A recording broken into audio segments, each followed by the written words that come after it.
Mhm. Hello, everybody, for training for the contact zone. For all those who like to know more about this project, and not only about this project, but also about the different partner of this project, a project which is funded in the framework of the European program of Erasmus+, reuniting 7 partners from different countries and aiming and dedicated to rethinking adult education with a special focus on museum and heritage learning. The project's overall goal is to strengthen European cohesion by encouraging dialogue and fostering shared cultural understanding. For this, we organized pilot trainings, we established a curricula, and we discussed in different countries on different events. And the aim of our podcasts now, which we are leading with all the different partners, is to know more about the national focus, about the overall focus for everybody, but also the national one. And just to remark it, because European projects are interesting, we are reunited through a common objective, a common theme, but still we are really different. And this is one of the biggest objectives also of European projects, to learn to work together, to take into account the intercultural difference. So I'm very happy to have with me today Lucas, hi Lucas, and Alex. To start directly, I would like to ask you to introduce yourself and to tell us a little bit about you before we speak about your institution and the actions you led. Please, Alex, if you may start. Okay, thank you very much, Joaquin. I'm Alex Carrascosa from the University of the Basque Country, and I'm a fine arts professor and doctor in fine arts, in contemporary art and activism. And yes, I led the participatory part in this project in Vitoria-Gasteiz, and I will talk more about that in the future. But the whole my life was dedicated to artivism, to activism through art. And could you explain us, because that would have been just my question. You said you're a professor and activist. How do you relate these two things, or is it completely separated? Yes, I developed a lot of tools and processes, and I apply them to the educational field. What I do is just to put all those tools in the hands of the students in order to deal with difficulties. Yes, and just my deal is to put the tools of the art in the hands of the people in order to change the reality. And what I do is just to leave it in the hands of the students. It's not about teaching assignatures, a subject story, but about to put the difficulties that we are dealing nowadays in our societies just in the hand of the students, and to use the tools of the art to deal with them. So one can say that you are socially and artistically engaged, relating these two fields, yes? Yes, like that all the time. Yes, that's great. And this is also one of the core of our projects, I think, to relate these two fields, culture, arts, and also society and social engagement. I would like to give the floor to Lucas now and to introduce himself and to tell us something about his person, so to say. Okay, thank you, Joachim. My name is Lucas Dedin. I am originally from Bariloche in the Patagonia, Argentina. I'm a cultural manager and artist also, although I studied communication and psychology. And I'm currently coordinating European project in Conexiones improbables in the Basque Country in Spain. I guess like for several years, I've been particularly interested in the intersection between culture and inclusion. So how cultural processes can open spaces. So I think this my whole career and this particular project have a lot in common, and this is why I enjoyed it so much. Yeah. Do I understand it right, Lucas? It's not the only European program you are doing, training for the contact zone. You have also other European projects? Yeah, exactly. I'm in the ongoing moment. I'm with an Horizon Europe project, which is called Rescue Me, with about resilient cultural scapes, let's call them. So yeah, and others that are finalizing, and also some other things. But yeah, I'm currently in the department of European projects in Conexiones improbables. So I'm constantly in connection with a really wide network in Europe. Okay, and this Horizon project is also with universities, so it's also research? Yes. Yeah.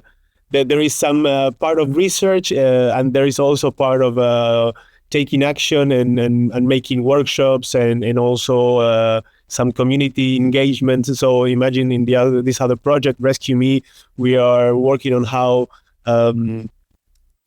the climate crisis is having an impact on cultural landscapes. So, and how from the cultural sectors we can mitigate and prevent this. So this has been both research and also interactive and engaging the community kind of work. Lucas, thanks for this explanation. Your institution is called Conexiones improbables. I'm pronouncing it badly because I don't speak Spanish. Could you give us an explanation? Why this name? What is the signification of it? Okay, first of all, the translation would be improbable connections. I guess it's pretty similar to the English version. As I said, it's based in the Basque Country. And what it does mainly, it's work in the intersection between cultural creativity, innovation across different sectors and society. And the idea of this improbability of this connection has to do with, mainly that the idea of hybridization, that people from different disciplines that normally they don't work together. So artists, scientists, cultural professionals, public administration, business, communities, who not normally work together. We work to promote encounters, to explore how artistic and creative thinking and processes contribute to innovation in organizational change, in new ways of addressing complex social challenges, so to say. Yeah, I think it's a good title for what we are aiming to do, what we are tackling in this project, because one of the main problems we also discussed often in our training for the Contact Zone project was this tendency to create bubbles, and that everybody is in his or her bubble. And through our project, we try to create safer spaces for peoples and disciplines coming from different fields and cultural and social fields. So thanks a lot. Was this also the interest you had for this project? How did you come into this project? Well, actually, originally, the organization Interarts was part of the consortium, but when they were no longer able to continue their participation, they contacted us and suggested that we could take their place. And for us, I have to be honest, it felt super natural to accept this kind of invitation. We've been working in this intersection of dialogue and cultural practices and training also for many years, so it resonated strongly with our interest. For us, the concept of contact zone connected in our way of working directly. But you are we are coming to the pilot training and the training later, but you, Lucas, you're very involved in writing the curriculum, aren't you? Yes. Conexiones improbables and myself, we were leading the curriculum development. So this was something that was our main task, although we also were doing the pilot in Vitoria. But our main task inside the consortium was to create spaces, to create dialogue, so that we could, in a horizontal way, create this curricula that you can access now from everyone. This will one of the website, final results we will present also on the final conference in Brussels in July 26. This curriculum, but please Lucas, explain us a curriculum. This sounds very educational, technical, schools and so on. How was this process of writing this curriculums? Did you just close up yourself in a room and you wrote it and then it was ready? What was the process? Please tell us a little bit.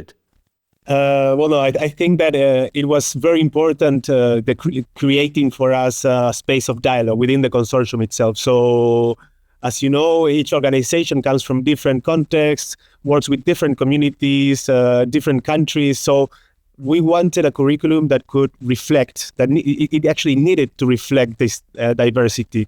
So rather than imposing a single perspective, we tried to facilitate, as I said, a horizontal process where partners could contribute with their insights. So this meant organizing workshops, discussion, collective reflections that could help us identify key concepts, methodologies, learning approaches to shape this curriculum. So it was a really interesting process, of course, because we could experiment this contact zone in a level, in a certain dimension inside the curriculum, inside the consortium. We have different perspectives, a lot of diversity, let's say. So it was an encounter of cultures and to being able to find a common structure. It was a really big challenge, but I think it was super interesting, and actually we are super happy with the results of it.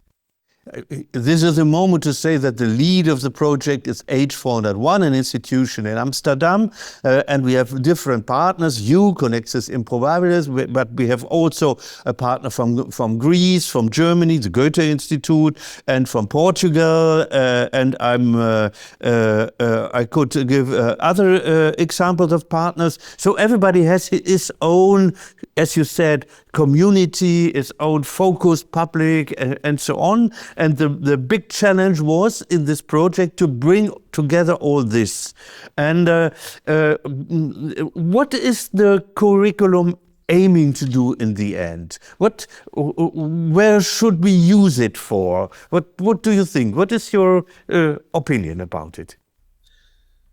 Well, the curriculum is for, as the whole project says, adult education and training. But mainly, as you said at the beginning, it has to do a lot with places where, as museums, as places where heritage, where memories are displayed, and mainly where there is a lot of conflict around all of this. We live in a world where there is a lot of silenced history, silenced memory.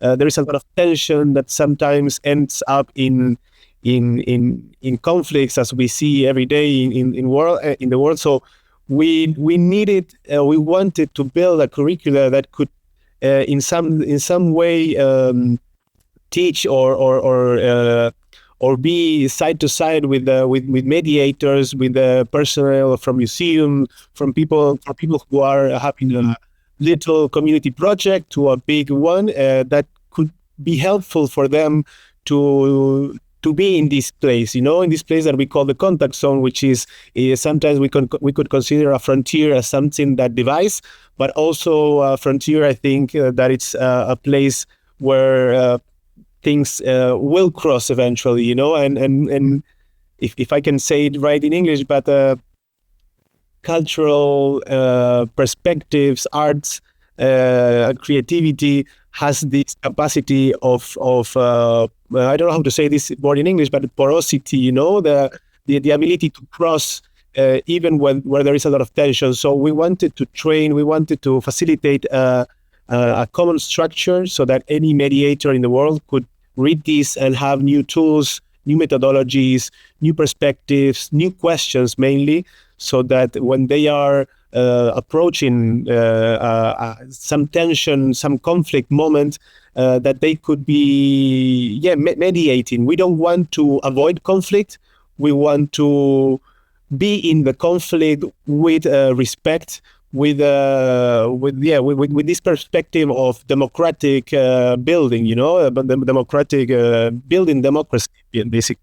I think it's very important what you said, this kind of partially silenced memory, difficult issues, and we have in different contexts and different frameworks. And I would say this is the also for us the main task of the curriculum, to facilitate this situation, to create safer spaces and to give space to this kind of dialogues. And we did it with, and we're coming to the pilots in a moment. We worked together for a certain time among the partner to develop a kind of draft of the curriculum, because we didn't want to put something in stone and then say, that's our curriculum, you have to accept it. But we developed this draft.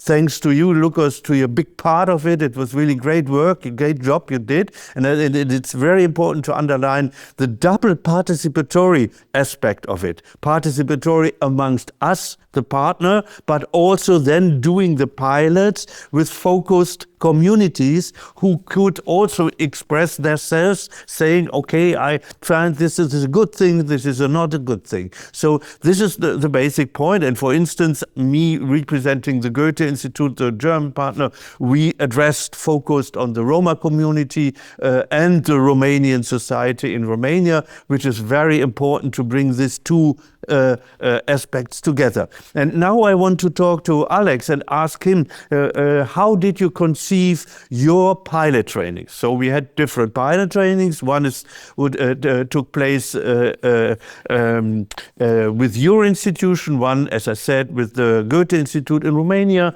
And I want to learn more about it. What was your focused community and how did you conceive this pilot training?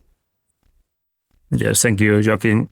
Yes, as you may know, the Basque country itself is a kind of laboratory about the legacy of memories regarding the politically motivated violence, and because we have had an armed struggle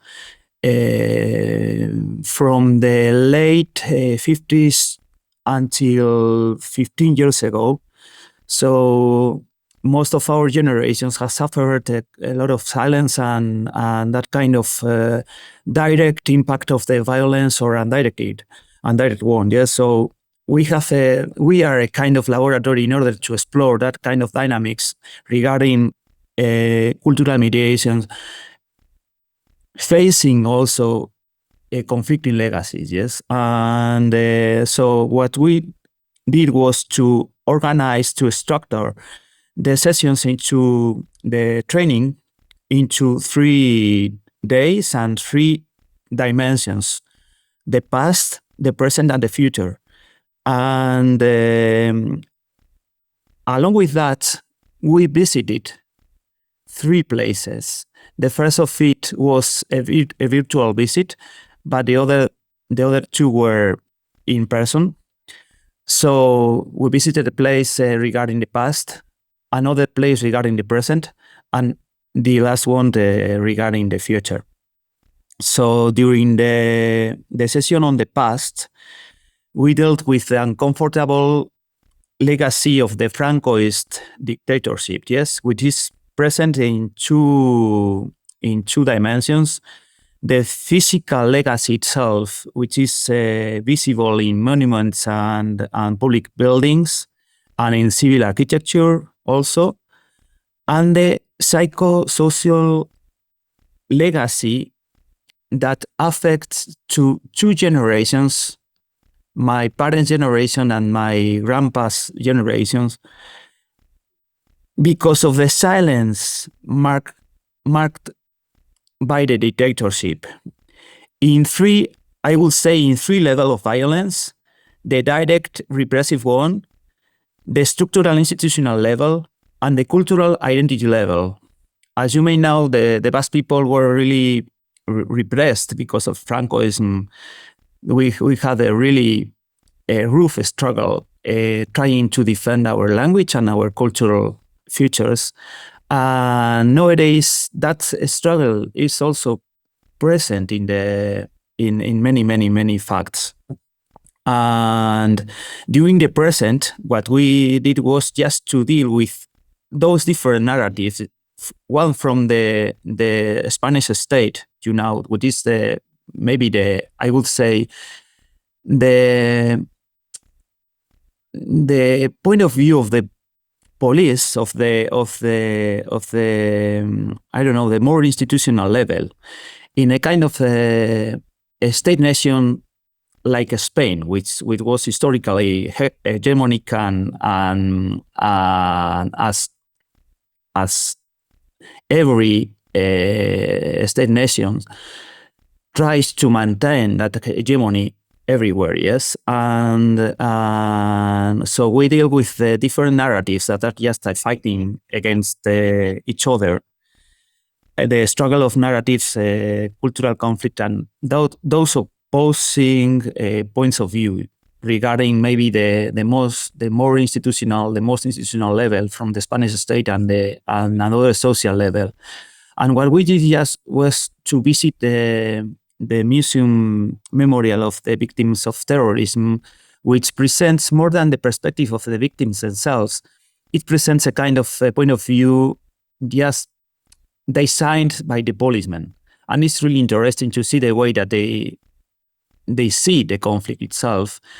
And the last day we visited another place which is just the opposite to it, which is more the vision of the memory from the working class, of that kind of perspective, yes, which places the violence in the side of the policeman and not the opposite. You know that the policemen try to put all the violence just into far left armed organizations, and so we saw the two different points of view. Yes, we didn't took place with any of them. What we did was to observe the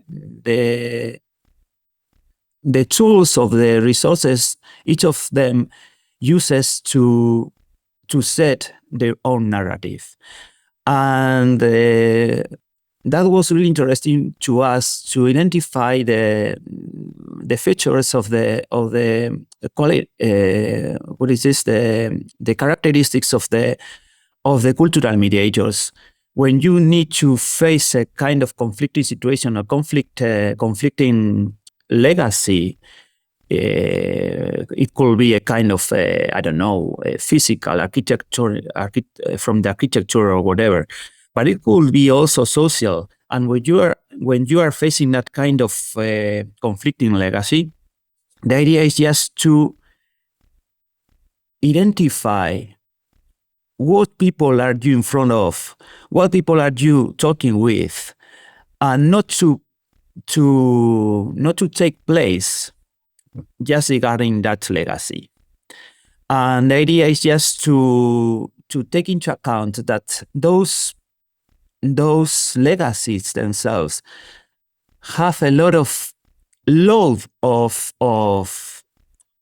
meaning, and we need a kind of beauty, yes, and we need to deal with it. We need to be conscious about them, and we need to provoke more than linear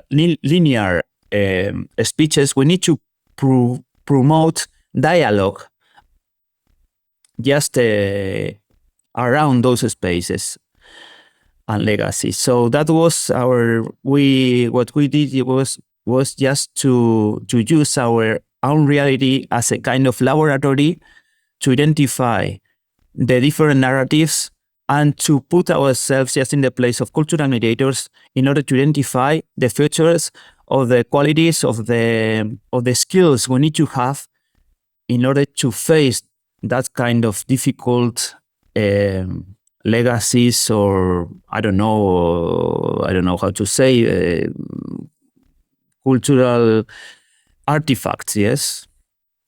Yeah, thanks a lot. This is once again this question of silenced memory or not memory with different narratives. Who was the participants of your pilot training? Who did you address? Who was the people taking part? Yes, they were just representative of the cultural field there. Also, victims of the past conflict, and a student. So it was a kind of, I don't know, really, I don't know. It was a variety of skills of people there. And it was interesting because, I don't know, we could mix up all the approaches, all the points of view. I think this is important to stress, to underline that our project training for the contact zone is willing also to address the cultural mediators. So we don't want only to have, so to say, direct participants, but we want to have people who can bring the results also in the society and put it in. Because this would be my question for you, Lucas, and for Alex. Wouldn't it be good for all students, let's say, in the Basque Country to have such a training, to learn something about history? Would you say there has to be much more of these trainings? Yes, of course, and not only in the Basque Country, but all over the world. And actually, just thinking out loud, mainly not mainly, but it's really important that the ones that take decisions can have this kind of training, can have this kind of conversations, because whether we can, from the lower parts of society, from the community aspect, do a lot of things. We need also that the ones that takes big decisions can also understand that there is, as Alex says, there is no linear way of seeing this world and this history we have in common, but we need to understand the complexity of it. And to understand complexity, we need respect, we need patience, we need also to listen mainly, and to create spaces of safe dialogue, so that we can build something together. So yeah, of course, this is something that it's super important, and I think that this project is the beginning of something that will continue from now on. It's not just this project is not going to finalize here in the curriculum or when this finalizes in the conference in a few months, but we need to continue with this. We need to spread this all over. Exactly, place. we have to spread the news, and also certainly one of the recommendations we will do for the European Commission will be that we have to reinforce, we have to cultivate, so to say, this kind of trainings. Another question would be for me, you focused, as everybody did in this project, naturally, a local problem. It was your Basque problem, as we did. And then we had this overall curriculum. What was the added value to have this common curriculum? Could you just give us one or two insights? Because one could say, okay, everybody is doing his own trainings, but we have this commonly developed curriculum. How did you use it? No, and that's kind of, yes. Sorry, Joachim. Yes. I completely agree with it. We coined a couple of words, of concepts that are useful for all of us regarding every kind of conflict and cultural heritage, which are the craftwork of memory. We need to be like craft makers of memory. We need to work with memory in a kind of, an artistic or crafting way. And the other one was how to create a kind of multi-partial cultural mediation, in which we take into account the context itself and the complexity of the context and all the drivers, all the issues that created a kind of situation or kind of object or kind of artifact or kind of legacy. And also how to understand that context itself, and at the same time how to take into account all the points of view that could be just in the public or in the people that are interested on understanding it. But at the same time, we need to understand that that training or this process itself is not only aimed at cultural mediators or professionals, but at, I think, the citizenship itself, yes, to all the people. Yes, we need to, because all of us, regarding monuments, regarding spaces, regarding everything, are a kind of guides in the space we live in. So if I give some information about some place, I need to take into account all the meanings that are just embodied, or I don't know, just inside that place. So and I need to respect also the people I have in front of me, and to respect all their point of view, and create a kind of dialogue among those points of view, those legacies they have also, because they have different traditions, different, I don't know, different. We need a kind of experiences, yes, and how to deal with those experiences of the people and the meanings of the place itself. Yeah. So yeah. multi-partiality. Yeah. Very interesting. Also, I find this notion of craft very interesting. You just mentioned it's true, because it's expressing also what you did, I think, in your pilot training, to get to touch things, to be in the space, to live spaces, not only to be in a space to discuss things. That has to be done also. Naturally, we have to discuss, but we have also to experience spaces and things like this. So a very important point you stated, and where also artworks and artificial things come in. Very interesting. At the end of our small discussion, I want to ask you, we are going to the final conference in Brussels. What do you expect from this final conference? Is there any expectations you could have? Or, what do you think should we do? What should we let the world know, so to say? If I may, well, I also, before going into this question deeply, I also wanted to add something that I think is really important. It has to do with the past question. It has to do with the role of the body as a place of memory, and this is something also we worked a lot with in our pilot, and that Alex introduced a very powerful device during the workshop. So that has to do with the layers that represent the different dimensions that are part of the cultural mediator. So I think that this is super important. And having said that, in terms of the conference, well, of course, it's a really important moment. We, of course, always as the cultural sector, and I think this is something that luckily we have in common, is that we focus a lot on the processes. So we think the processes are super important, and although we need to have these final moments, we need to have these final wrap-ups, we need to focus on the processes. We need to focus on how to build things, and not only to, we are in a society in a moment where images show us, okay, this is done, and we have the first place, or I won, or whatever, and how did you get there? So I think the conference is good to share the experiences from the different pilots, from the different trainings, and that we can reflect collectively as a consortium what we have learned. Of course, it's an opportunity to strengthen the network of professionals or who are interested in working with cultural mediation in complex contexts. But I think it's important that we can take the time to go back to do this, to review the whole memory of what we've done, and also that we can put in value the curriculum. That is designed as it's not a fixed thing, as you said. Also, Joachim and Alex, is something flexible. It's a flexible tool, and we want to share this with the world. It's a flexible tool that can continue to be used by cultural institutions, by educators, by mediators that are working with heritage, with memory, with dialogue, or with silence.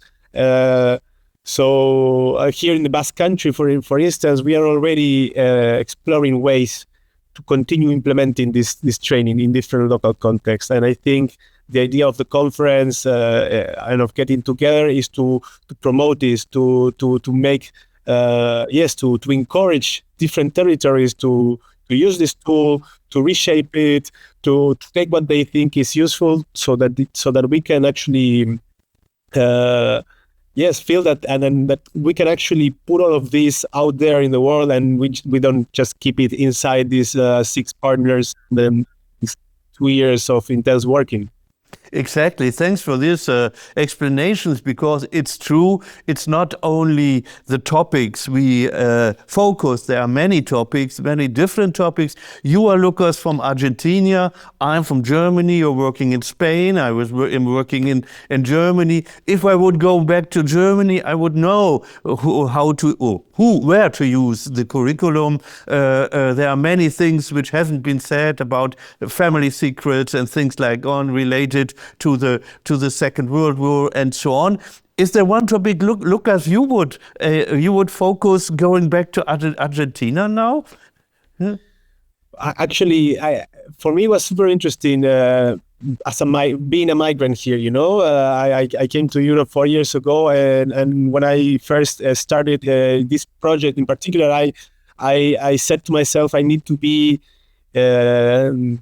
take this with humility and with curiosity, because my intention was not to bring answers, but to help create conditions where people could speak and could listen. And we have also, as every country, as every territory in the world, we have a really intense history. And in Argentina, in particular, we have worked a lot with memory from the last dictatorship, from the 76 to the 82, and luckily, I was born in a period in Argentina that I was lucky to live in that period, because it was a moment where we could talk about these memories, talk about this silence, and also try to repair a bit of everything that happened and all the violence that we experienced. And of course, I think that this kind of curriculum is although this project is a European project, I think this exceeds Europe by far. So these kind of projects, like Imagine in Argentina, would be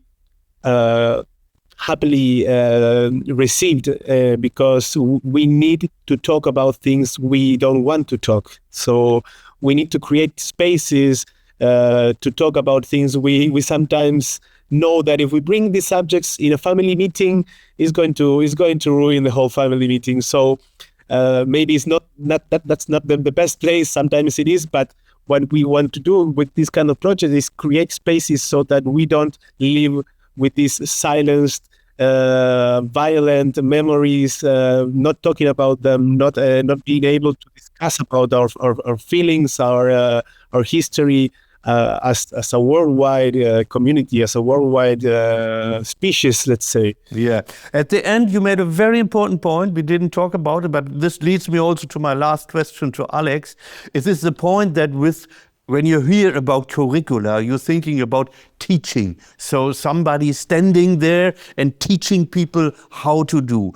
But I have to underline, this is not the sense of our project. The sense of our project was to develop in common, and also to work in common on topics, and not being the one who is teaching how to do to somebody else. And this would lead me to the question to Alex. How do you put this in practice? You are a professor, you are at the university. How do you reflect about this, that you are certainly the one who is introducing the topics and the curriculum, but that you're not this position so much higher than the others, but you create a participatory atmosphere?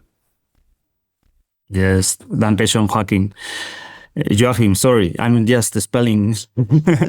It's fine. Spelling it was okay. And yes, the fact is just to build tools. I don't know, participatory and useful tools. And just Lucas introduced something about it. Yes, how to embody the cultural mediation. So we created a kind of template, a kind of matryoshka, in which we identified 4 different levels. The body itself, in which you have your own experiences that are just transmitted by your family, by your your, I don't know, your field, yes, the field you are moving it in, and then the language you use regarding those traditions, and then the narrative you build from the language itself, and then the space you are moving within. Yes, so just to take into account those levels and to embody those levels, it means that you will just perform it in the classroom. So what I do is just to create tools, to create templates, to create a kind of guides or whatever. And what we do is just to give some content to them. Yes, so we deal with them, and the students themselves put the contents in those templates or whatever. So the idea is just to create that kind of art crafts regarding, in this case, memory or just cultural mediation. But you can use them for everything. Yes, I presented myself, I introduced myself as a professor, but first of all, I'm artist, and our aim is just to create realities, to create new possibilities. So the idea is just to put this soul, this legacy we are just creating, just in favor of the creation, and then just to create some new tools. And I wanted also to point that if we understood Europe as a kind of fabric, we are just seeing Europe from within, just because of this kind of projects. And it's really, really interesting and really wonderful to meet each other, to learn from each other, and to understand that our stories, although they are, I don't know, they are different in the surface, but we are really, really common in the bottom. And we need to understand ourselves as a whole community. And those kinds of experiences are a kind of act of seeing our own fabric. So they are really interesting for us, and that's the reason we need to create new art crafts, new narratives, and new experiences. So that's my point.